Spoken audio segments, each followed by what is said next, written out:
والمرسلات عرفا فالعاصفات عصفا والناشرات نشرا فالفارقات فرقا فالملقيات ذکرا عذرا او نذرا انما توعدون لواقع۔ صدق اللہ العظیم۔ یہ بات میں آپ کو بتا چکا ہوں کہ سورہ مزمل کے بعد سے مسلسل آپ کو اب آخر تک یہ نمایاں طور پر صورتیں جو ہیں جوڑوں کی شکل میں ملیں گی۔ منفرد مزاج کی کوئی صورت اب نہیں ہے، یا تین تین کے کوئی علیحدہ سے گروپ۔ البتہ یہ ضرور ہے کہ دو دو جوڑے مل کر بسا اوقات چار صورتوں کا ایک کانسٹیلیشن، ایک خاص جو ہے ترکیب وجود میں آتی ہے، وہ میں جیسا جیسا ہوگا آپ کو بتاتا جاؤں گا۔ سورۃ المرسلات یہ جو 29ویں پارے کی آخری صورت ہے، اور سورہ عما یتساءلون جو 30ویں پارے کی پہلی صورت ہے، یہ آپس میں جوڑے کی شکل میں ہے۔ اس کی 50 آیتیں ہیں، اس کی 40 آیتیں ہیں۔ اس کی 50 میں سے 40 آیتیں پہلے رکوع میں ہیں، 10 دوسرے رکوع میں ہیں۔ اس کی 40 میں سے 30 پہلے رکوع میں ہیں، 10 دوسرے رکوع میں ہیں۔ تو یہ ترتیب وغیرہ بہت اس کے اندر ملازمت ہے۔ دونوں کا مضمون کھلم کھلا قیامت۔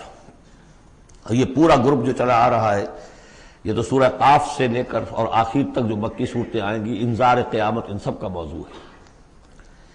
یہ تیسری صورت ہے کہ جو اس سٹائل سے شروع ہو رہی ہے، والصافات صفا فالزاجرات زجرا فالملقیات ذکرا۔ یہ سورہ صافات 23ویں پارے میں آئی تھی، پھر سورہ زاریات آئی، وہ بھی اسی انداز میں۔ اب یہ تیسری صورت ہے والمرسلات۔ سورہ صافات کی قسموں کے بارے میں بالکل یقین کے ساتھ معلوم ہے کہ وہاں مراد فرشتے ہیں۔ سورہ زاریات کے بارے میں اجماع ہے کہ وہاں ہوائیں مراد ہیں۔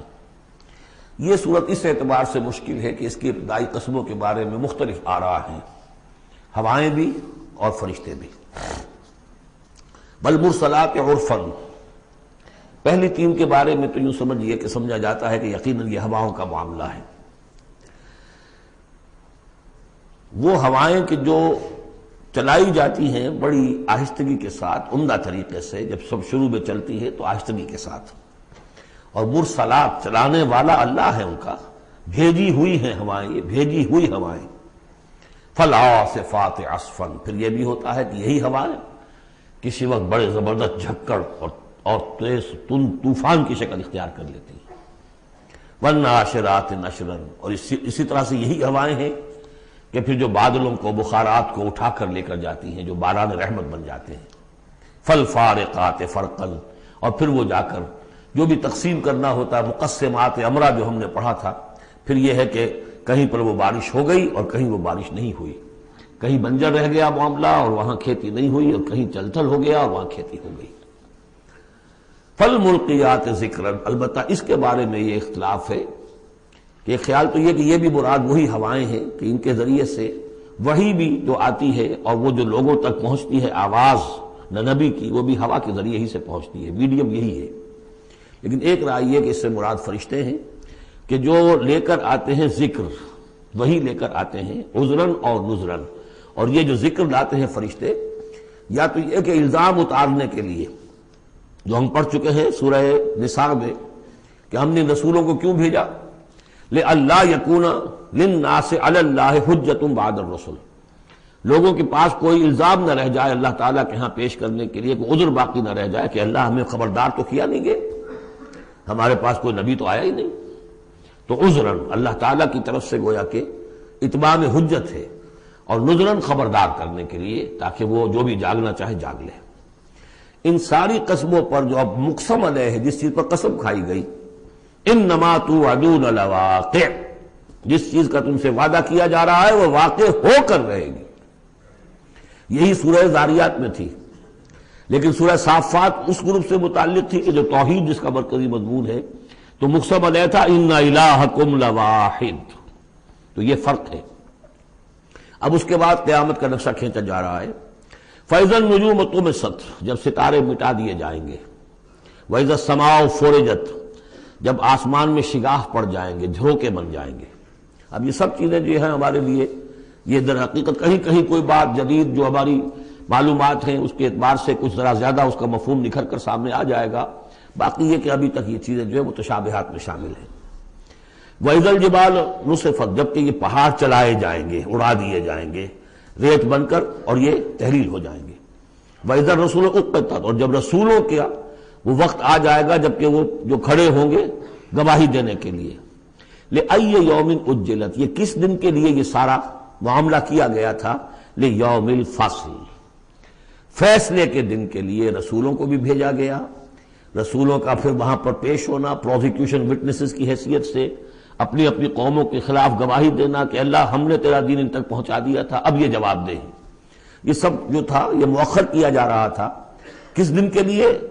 لِأَيِّ يَوْمٍ أُجِّلَتْ لِيَوْمِ الْفَصْلِ، فیصلے کے دن کے لیے۔ وَمَا أَدْرَاكَ مَا يَوْمُ الْفَصْلِ، اور کیا تم سمجھتے ہو یوم الفصل کیا ہے؟ وَيْلٌ يَوْمَئِذٍ لِّلْمُكَذِّبِينَ، بس اسی میں وہ سب کچھ کہہ دیا گیا، ہلاکت ہے، تباہی ہے، بربادی ہے اس دن جھٹلانے والوں کے لیے۔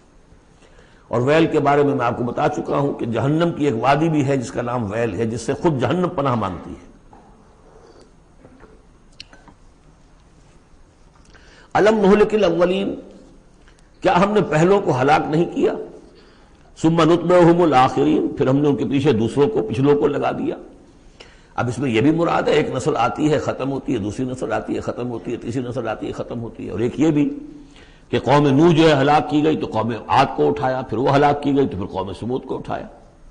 کذالک نفعل بالمجرمین، اسی طرح ہم کرتے رہے ہیں مجرموں کے ساتھ۔ ویل یومئذ للمکذبین، یہ ترجیحی آیت ہے اس سورت کی، اس میں یہ بار بار تکرار کے ساتھ آئے گا، غالباً 8 مرتبہ ہے۔ الم نخلقکم من ماء مہین، سوچو لوگوں کہ ہم نے تمہیں نہیں بنایا اس حقیر پانی سے جسے کہا گیا کہ لم یکن شیئا مذکورا سورہ دہر میں، جو قابل ذکر شے بھی نہیں ہے۔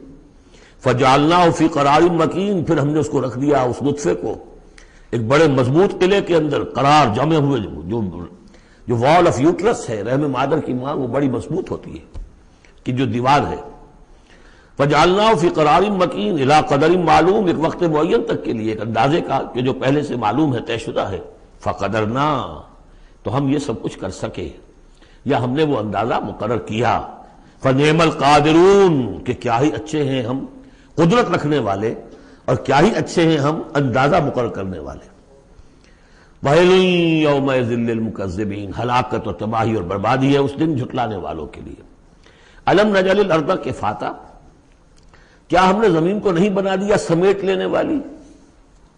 احیاء و امواتا، مردوں کو بھی زندوں کو بھی، زندوں کو بھی سمیٹا ہوا اس نے، زندوں کو پال رہی ہے، خوراک دے رہی ہے، اپنے اندر سے ان کے لیے جو ہے غذا بنا کر لا رہی ہے، اور مردوں کو بھی سمیٹ لیتی ہے اور انہیں تحلیل کر کے اپنے اندر جذب کر لیتی ہے۔ یہ زمین جو ہے کیسی بنائی ہم نے۔ الم نجعل الارض کفاتا، احیاء زندوں کے لیے بھی، وامواتا مردوں کے لیے بھی، وجعلنا فیہا رواسی شامخات، اور ہم نے اس میں ڈال دیے لنگر بڑے اونچے بھاری پہاڑ۔ واسقیناکم ماء فراتا، اور ہم نے تمہیں پلایا یہاں سے پانی تسکین بخش۔ ویل یومئذ للمکذبین، اب یہ سب وہ تذکیر بآلاء اللہ، اللہ کی قدرتیں، اللہ کی نعمتیں، اللہ کے احسانات کے حوالے سے یاد دہانی۔ انطلقوا الی ما کنتم بہ تکذبون، اب جاؤ اس چیز کی طرف جس کو تم جھٹلاتے رہے تھے، یعنی جہنمیوں کو حکم دیا جا رہا ہے اب جاؤ جہنم کی طرف۔ انطلقوا الی ظل ذی ثلاث شعب، چلو ادھر میدان حشر میں بہت دھوپ اور بہت سختی گرمی ہوگی، تو جہنم دور سے ایسے نظر آئے گی جیسے کوئی سائے کی جگہ ہے، اور سائے کی 3 بڑی بڑی پھانکیں ہوں گی۔ انطلقوا الی ظل ذی ثلاث شعب، لا ظلیل، اس میں کوئی سایہ نہیں ہے، ولا یغنی من اللہب، اور نہ ہی وہ آگ کی تپش سے بچانے والی شے ہے۔ دور سے نظر آئے گا سایہ، یہ لپکیں گے، تیز تیز جائیں گے۔ انہا ترمی بشرر کالقصر، وہ تو آگ ہے جو اتنے بڑے بڑے انگارے پھینک رہی ہے نکال کر جیسے کہ وہ محل ہوں۔ کانہ جمالۃ صفر، یا ایسی چنگاریاں کہ جیسے کہ اونٹ ہوں زرد رنگ کے۔ ویل یومئذ للمکذبین، ہلاکت اور بربادی اور تباہی ہے اس دن جھٹلانے والوں کے لیے۔ ھذا یوم لا ینطقون، یہ ہے آج کا دن جس کے یہ بول نہیں سکیں گے۔ ولا یؤذن لہم فیعتذرون، نہ انہیں اجازت دی جائے گی کہ وہ کوئی بہانے بنائیں، اعتذار کریں، کوئی عذر تراشیں۔ ویل یومئذ للمکذبین، ہلاکت اور بربادی ہے اس دن جھٹلانے والوں کے لیے۔ ھذا یوم الفصل، یہ ہے فیصلے کا دن۔ جمعناکم والاولین، ہم نے جمع کر دیا تمہیں بھی اور پہلوں کو بھی۔ فَإِن كَانَ لَكُمْ كَيْدٌ فَكِيدُونِ، اب اگر تمہارے پاس کوئی چال ہے، کوئی حربہ ہے میرے مقابلے میں تو لاؤ، پیش کرو، کیا چال ہے تمہاری؟ وَيْلٌ يَوْمَئِذٍ لِّلْمُكَذِّبِينَ۔ اب دوسرے رکوع کی 10 آیتوں میں پھر اب جو ہے وہ اس کا جو ریورس سائڈ دکھایا جا رہا ہے اہل ایمان کے لیے پہلے، اور پھر دوبارہ آئے گا کفار کی طرف۔ ان المتقین فی ظلال وعیون، یقیناً جو متقی بندے ہمارے ہیں وہ ہوں گے سائے میں اور چشموں میں، وفواکہ مما یشتہون، اور ایسے پھلوں کے اندر جو انہیں پسند ہوں گے، جن کو کھانے کو ان کی طبیعت چاہے گی۔ کلوا واشربوا ہنیئا، اور ہم کہہ دیں گے کھاؤ پیو مزے سے، رچتا پچتا، بما کنتم تعملون، جو عمل تم کرتے رہے تھے اس کے انعام کے طور پر۔ انا کذالک نجزی المحسنین، اسی طرح ہم بدلہ لیا کرتے ہیں اپنے محسن بندوں کو۔ ویل یومئذ للمکذبین، ہلاکت اور بربادی ہے اس دن جھٹلانے والوں کے لیے۔ پھر وہ سغل مڑ گیا انہی کی طرف، کلوا وتمتعوا، اے کافرو اے مشرکو، اب دنیا میں خطاب ہو رہا ہے، کھا لو پی لو قلیلا، تھوڑی سی دیر کے لیے، ابھی تمہیں دنیا کی زندگی جب تک ہے مہلت ہے، کھاؤ پیو عیش کرو۔ کلوا وتمتعوا قلیلا انکم مجرمون، یقیناً تم مجرم ہو۔ ویل یومئذ للمکذبین، وہ دن آنے والا ہے جس دن تمہارے لیے سوائے ویل کے اور کچھ نہیں ہوگا۔ وَإِذَا قِيلَ لَهُمُ ارْكَعُوا لَا يَرْكَعُونَ، جب ان سے کہا جاتا ہے جھکو تو جھکتے نہیں ہیں، رکو نہیں کرتے۔ ویل یومئذ للمکذبین فَبِأَيِّ حَدِيثٍ بَعْدَهُ يُؤْمِنُونَ، تو اب اس قرآن کے بعد اور کس چیز پر یہ ایمان لائیں گے؟ اگر اب بھی آنکھیں نہیں کھلی تو کب کھلے؟